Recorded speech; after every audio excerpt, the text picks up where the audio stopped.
সাল্লাল্লাহু আলাইহি ওয়াসাল্লাম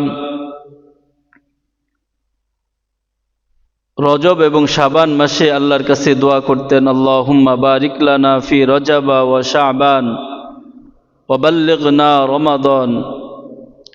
হে আল্লাহ, আপনি রজব এবং শাবান মাসে আমাদেরকে বরকত দান করুন, হায়াতকে বাড়িয়ে দিন, এবং ওয়া বাল্লিগনা রমাদান, এবং রমজান পর্যন্ত আমাদেরকে পৌঁছায় দিন।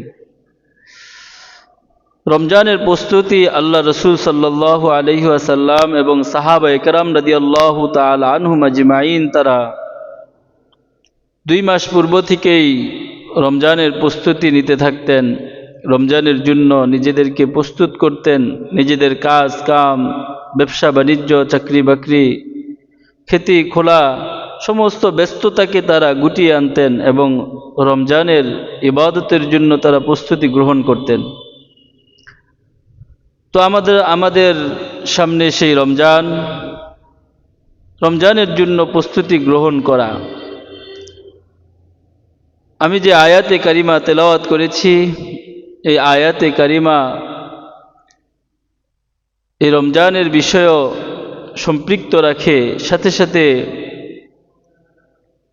নিজেদের দায়িত্ব কর্তব্যের বিষয় এই আয়াত মানুষের দায়িত্ব কি এটাও এখানে উল্লেখ করা হয়েছে। সামনে যেমন রমজান, ঠিক তেমনি সামনে আবার নির্বাচনও, ঠিক কিনা? নির্বাচনও সামনে, এজন্য বান্দাদের নিজেদের কিছু দায়িত্ব আছে। এই দায়িত্বগুলো সম্পর্কে আল্লাহ তাআলা কাল কিয়ামতের দিন প্রশ্ন করবেন যে তোমাকে তো তোমার কিছু দায়িত্ব দেওয়া হয়েছিল, ওই দায়িত্ব তুমি কিভাবে আদায় করেছো। আল্লাহ তাআলা সূরা মায়েদার 2 নম্বর আয়াতের মধ্যে বলেন, ওয়া তাআওয়ানু আলাল বিররি ওয়াত তাকওয়া, ওয়া তাআওয়ানু আলাল বিররি ওয়াত তাকওয়া। আল্লাহ পাক রব্বুল আলামিন বলেন, ওয়া তাআওয়ানু, তোমরা একে অপরকে সহযোগিতা করো, সাহায্য করো, আলাল বিররি, সুন্দর এবং সুশৃঙ্খল ভালো কাজে, এবং ওয়াত তাকওয়া, এবং তাকওয়া অর্জনের কাজে তোমরা একে অপরকে কি করো? সহযোগিতা করো। ভালো কাজ কোনটা, খারাপ কাজ কোনটা, এ ব্যাপারে সহযোগিতার কথা বলা হয়েছে। বলছেন কে? আল্লাহ তাআলা পবিত্র কোরআনুল কারীমের মধ্যে সূরা মায়েদার 2 নম্বর আয়াতের মধ্যে আল্লাহ তাআলা বলেন, ওয়া তাআওয়ানু, তোমরা একে অপরকে সহযোগিতা করো, আলাল বিররি, ভালো কাজে, সুন্দর কাজে, ওয়াত তাকওয়া, এবং তাকওয়া অর্জনের কাজে, যেখানে আল্লাহর ভীতি, আল্লাহর ভয় অর্জন হয় সেখানে। এর পরের অংশে আল্লাহ তাআলা বলতেছেন, ওয়ালা তাআওয়ানু আলাল ইসমি ওয়াল উদওয়ান, এবং তোমরা খারাপ কাজে, অন্যায় অপরাধ গুনার কাজে একে অপরকে সহযোগিতা করিও না। লা শব্দ মানে না, নফির শব্দ ব্যবহার করা হয়েছে। ওয়ালা তাআওয়ানু, বাবে তাফাউল, এই ভাব থেকে যখন কোনো মাজদার আসে তখন একে অপরের সাথে সম্পৃক্ত কোনো কাজকে বোঝায়। যেমন একজন আরেকজনকে সাহায্য করা, একজন আরেকজনের পাশে দাঁড়ানো, একজন আরেকজনের কাছাকাছি থাকা। তো এজন্য ওয়ালা তাআওয়ানু আলাল ইসমি ওয়াল উদওয়ান, এবং তোমরা গুনার কাজে একে অপরকে সহযোগিতা করিও না। ওয়াল উদওয়ান, এবং আরেকটা কি কাজে? শত্রুতামি সৃষ্টি হয়। আদুউন অর্থ শত্রু, ওয়াল উদওয়ান এখানে জমা ব্যবহার করা হয়েছে, যে যেখানে শত্রুতা তৈরি হয়, যেখানে বিদ্বেষ তৈরি হয়, একে অপরের সাথে মারামারি, হানাহানি, কাটাকাটি, ঝগড়া বিবাদ, কোলাহ এইগুলো যখন তৈরি হয়, এই কাজে তোমরা কি করো না, সহযোগিতা করিও না।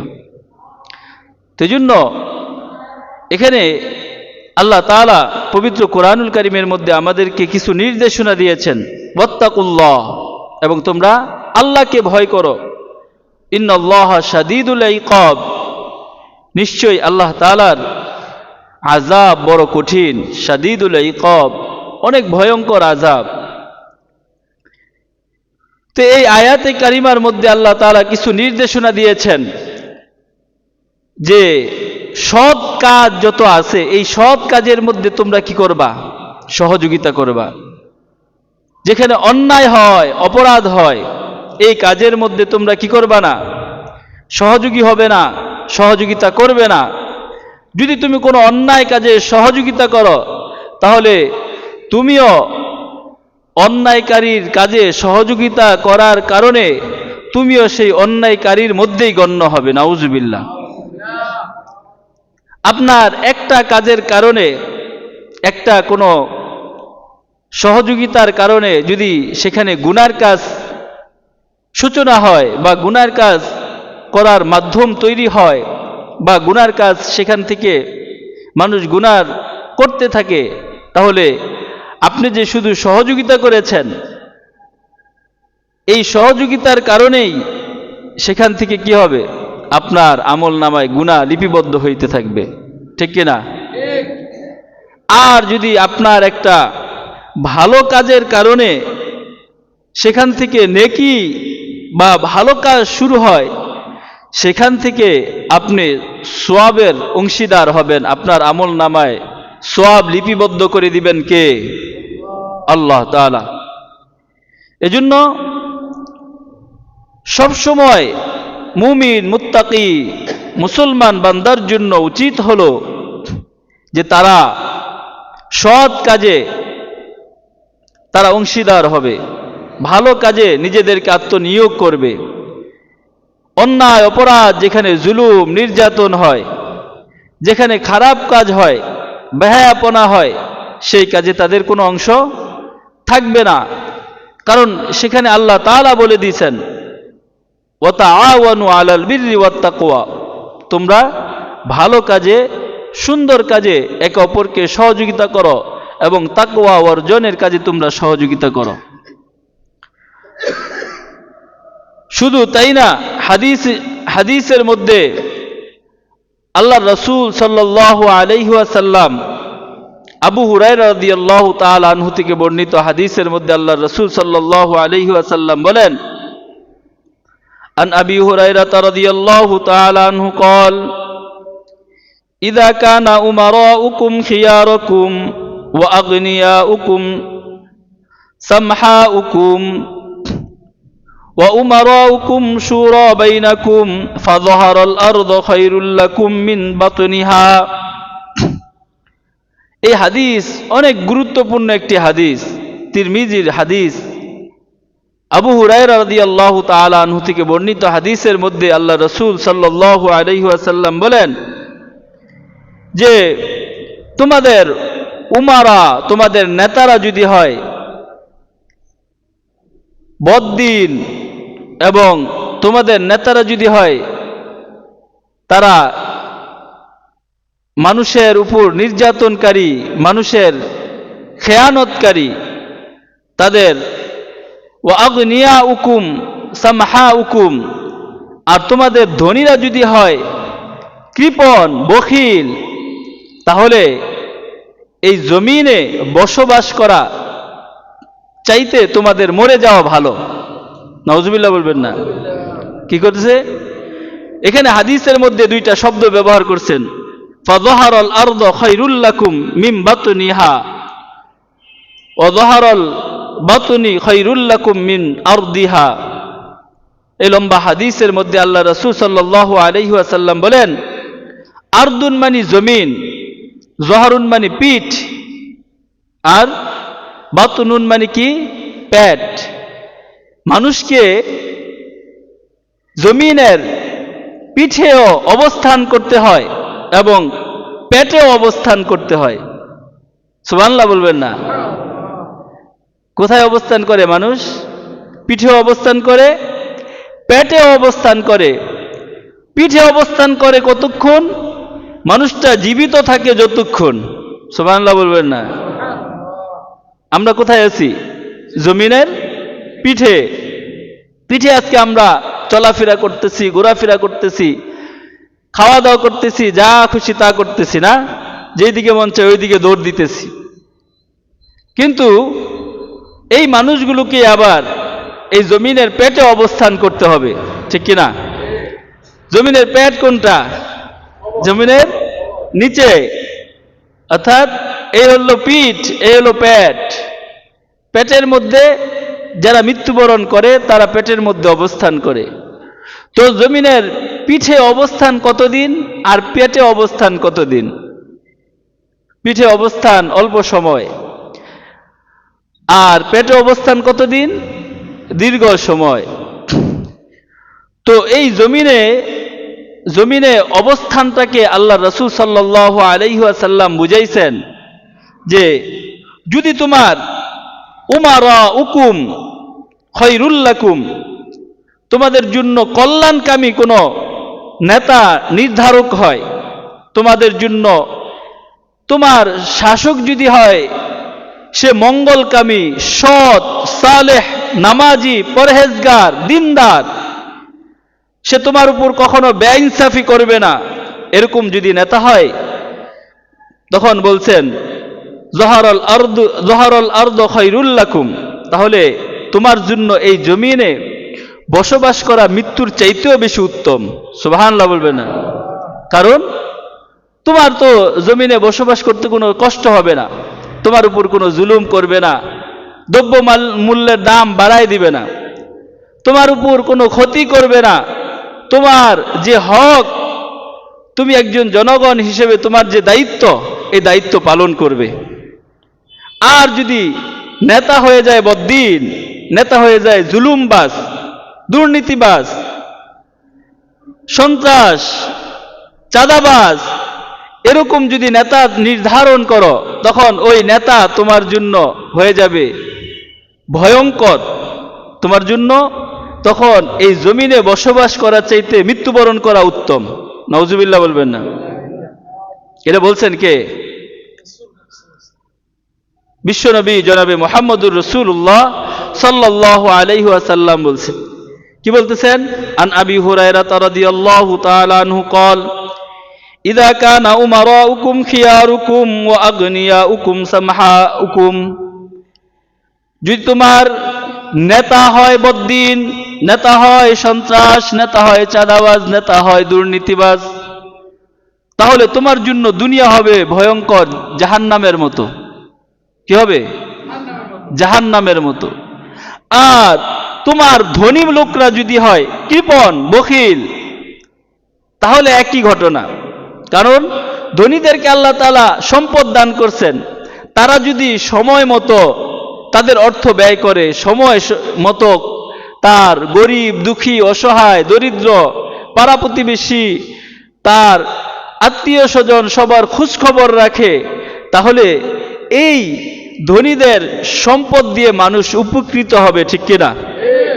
আর যদি সে শুধু নিজের জন্যই জমা করে, নিজের জন্যই জমা করে, শুধু জমাই করলো, এই ধনীর টাকার মধ্যে যে গরিবের হক আছে, সে যে যাকাত দিবে, এটা যে গরিবের হক, বিভিন্ন সময় তার দান অনুদানে গরিবরা উপকৃত হবে, এটা যে গরিবের হক, এই হক যদি সে আদায় না করে, তাহলে সেও কি ওই একই অবস্থা, একই দশা। এজন্য হাদিসের মধ্যে এই কথাগুলো সুন্দরভাবে তুলে ধরেছেন যে তোমাদের জন্য দুনিয়াটা শান্তিময় হবে, দুনিয়াটা শান্তিময় করবেন এই দুই শ্রেণীর মানুষ যদি তারা তাদের দায়িত্ব, তাদের কর্তব্যগুলো সুন্দরভাবে আদায় করে, তাহলে তোমরা সমাজকে সুন্দরভাবে সাজাইতে পারবা, সমাজটা সুন্দর হবে, দেশ সুন্দর হবে, রাষ্ট্র সুন্দর হবে, তাহলে শান্তিতে তোমরা বসবাস করতে পারবা। আর নয়তো এই জমিন হবে কি? জমিন হবে তোমার জন্য জাহান্নামের মতো। এই জমিনে তোমার থাকা না থাকার চাইতে উত্তম। তোমার এই জমিনে থাকা না থাকা উত্তম। এজন্য আপনার দায়িত্ব কি? আপনি যে এই দায়িত্ব, আপনার উপর যে দায়িত্ব আছে, আপনি কি করবেন?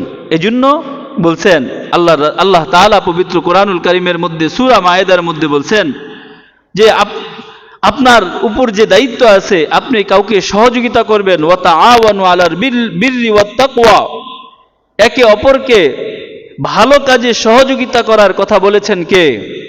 আল্লাহ তাআলা। গুনার কাজে সহযোগিতা করার কথা নিষেধ করেছেন কে? আল্লাহ তাআলা। এজন্য আল্লাহ তাআলা সূরা মায়েদার মধ্যে 2 নম্বর আয়াতের মধ্যে বলেন ওয়া তাআওয়ানু আলাল বিররি ওয়াত তাকওয়া, তোমরা ভালো কাজে সুন্দর কাজে একে অপরকে সহযোগিতা করবে এবং তাকওয়া অর্জনের কাজে তোমরা একে অপরকে সহযোগিতা করবে। ওয়ালা তাআওয়ানু আলাল ইসমি ওয়াল উদওয়ান, এবং যত গুনার কাজ আছে, যদি সম্ভব না হয় এই লোক দিয়ে কখনো ভালো কাজ হবে না, গুনার কাজ সূচনা হবে, এর মাধ্যমে গুনার কাজ তৈরি হবে, এর মাধ্যমে মানুষ শান্তি পাবে না, মানুষ অশান্তিতে থাকবে।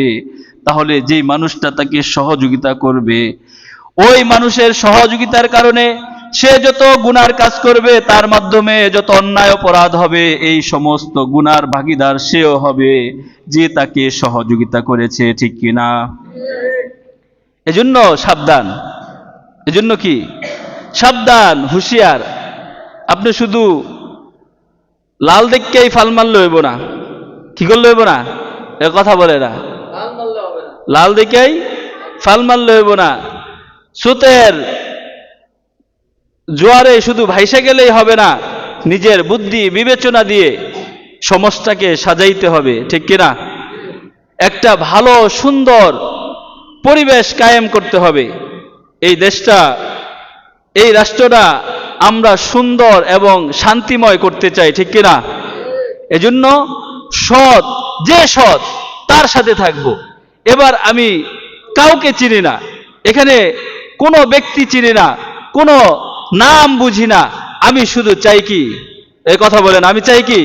শান্তি, সৎ, সঠিক সত্যের পথে থাকতে। ঠিক কিনা? সত্যের দাওয়াত দিয়েছেন কে? আল্লাহ তাআলা। সত্যের দাওয়াত দিয়েছেন বিশ্বনবী জনাবে মুহাম্মদুর রাসূলুল্লাহ। কোরআন তাই বলে ওয়া তাআওয়ানু আলাল বিররি ওয়াত তাকওয়া ওয়া লা তাআওয়ানু আলাল ইসমি ওয়াল উদওয়ান ওয়াত্তাকুল্লাহ ইন্নাল্লাহা শাদীদুল ইকাব, তোমরা সৎ কাজে একে অপরকে সহযোগিতা করবে, যেই কাজের মাধ্যমে মানুষের মধ্যে শান্তি শৃঙ্খলা বজায় থাকবে, যেখানে থাকবে না কাটাকাটি, মারামারি, চাঁদাবাজি, সন্ত্রাস, জুলুম আর নির্যাতন। ঠিক কিনা? আর যেখানেই হবে ইসমি ওয়াল উদওয়ান, যেখানে মানুষ গুনার কাজে লিপ্ত হবে, মানুষ অন্যায় অপরাধে লিপ্ত হবে, মানুষ খুন খারাপির মধ্যে লিপ্ত হবে, যেখানে মানুষে মানুষে শত্রুতামি তৈরি হবে, একে অপরকে হানাহানি কাটাকাটি মারামারির মধ্যে লিপ্ত হবে, এই কাজে মুমিন বান্দা কখনো সহযোগী হইতে পারে না। ঠিক কিনা?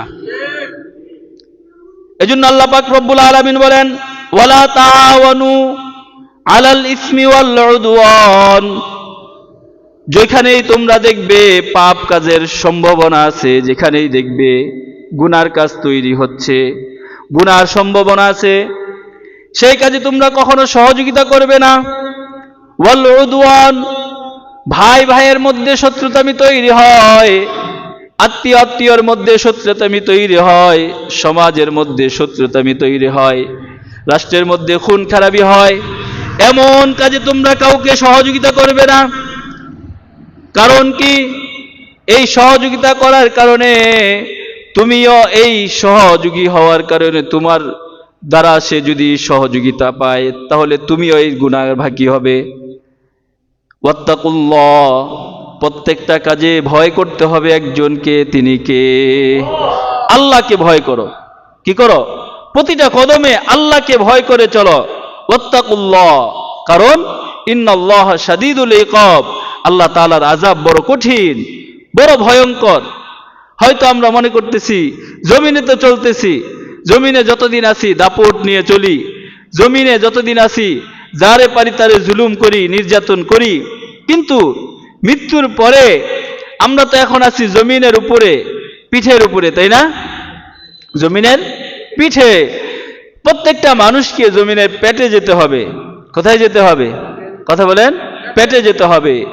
ওই পেটে যাওয়ার পরে একটা মানুষ, তার হালত কি হবে, একটা মানুষের অবস্থা কি হবে? ওই কবরের মধ্যে মানুষ দীর্ঘ সময় পর্যন্ত কবরের মধ্যে পড়ে থাকবে। তখন তার আমল ছাড়া আর কিছুই দেখা হবে না। কি হবে না? আমল ছাড়া কিছুই দেখা হবে না। তো জন্য আল্লাহ তাআলা পবিত্র কোরআনুল কারীমের মধ্যে বলছেন, ইন্নাল্লাহা আশতারা মিনাল মুমিনিনা আনফুসাহুম ওয়া আমওয়ালাহুম বিআন্না লাহুমুল জান্নাহ ইউকাতিলুনা ফি সাবিলিল্লাহি ফায়াকতুলুনা ওয়া ইউকতালুন ওয়াদান আলাইহি হাক্কান ফিত তাওরাতি ওয়াল ইনজিলি ওয়াল কুরআন ومن أوفى بعهده من الله فاستبشروا ببيعكم الذي بايعتم به وذلك هو الفوز العظيم। আল্লাহ তাআলা পবিত্র কোরআনুল কারীমের মধ্যে বলেন, ইন্নাল্লাহা আশতারা মিনাল মুমিনিনা আনফুসাহুম ওয়া আমওয়ালাহুম বিআন্না লাহুমুল জান্নাহ। মুমিন বান্দার জান এবং মালের বিনিময়ে আল্লাহ তাআলা জান্নাত দান করবেন। আল্লাহ তাআলার কাছে, আল্লাহ তাআলা মুমিন বান্দার কাছে জান এবং মালের বিনিময়ে আল্লাহ তাআলা জান্নাত বিক্রি করেছেন। যে বান্দা আল্লাহর জন্য তার জান এবং মালকে আল্লাহর রাস্তায় খরচ করবে, আল্লাহর জন্য খরচ করবে, আল্লাহর জন্য ব্যয় করবে, আল্লাহ তাআলা তাকে জান্নাত দেওয়ার ওয়াদা করেছেন।